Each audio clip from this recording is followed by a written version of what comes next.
आपलं बाजूला घरात नाही हो साईराम. साईराम वळीच्या तळात हा साप जो आहे येळूरमध्ये आहे स्वतःच्या गावात. आणि आता महिला पण काम करत आहेत.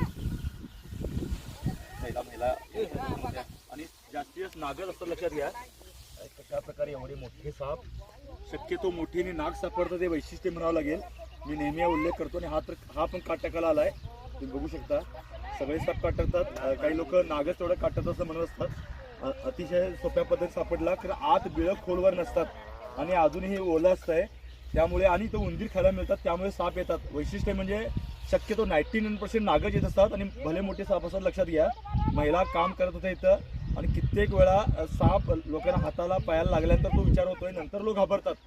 खरं तर अगोदर काळजी घ्यावी लागते. एकच शेतकरी मी परवा बघितलं की त्याच्या डोक्यात होतं की ते व्हिडिओ मी टाकलाय की याचा साप असेल म्हणून. असं जर आपण काळजीपूर्वक काम केलं तर साप किती विषारी असू देत, किती धोकादायक असू दे, स्वतःहून ते चावत नाहीत. म्हणजे हा सुद्धा साप तुम्ही बघितला असणार.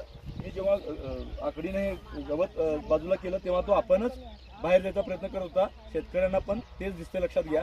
पण आम्ही जास्त घाबरतो आणि हा साप इथं पकडण्यापूर्वी, इथं येण्यापूर्वी आजूबाजूला आपल्या शेतात आपल्याबरोबर आयुष्य करत असतोय.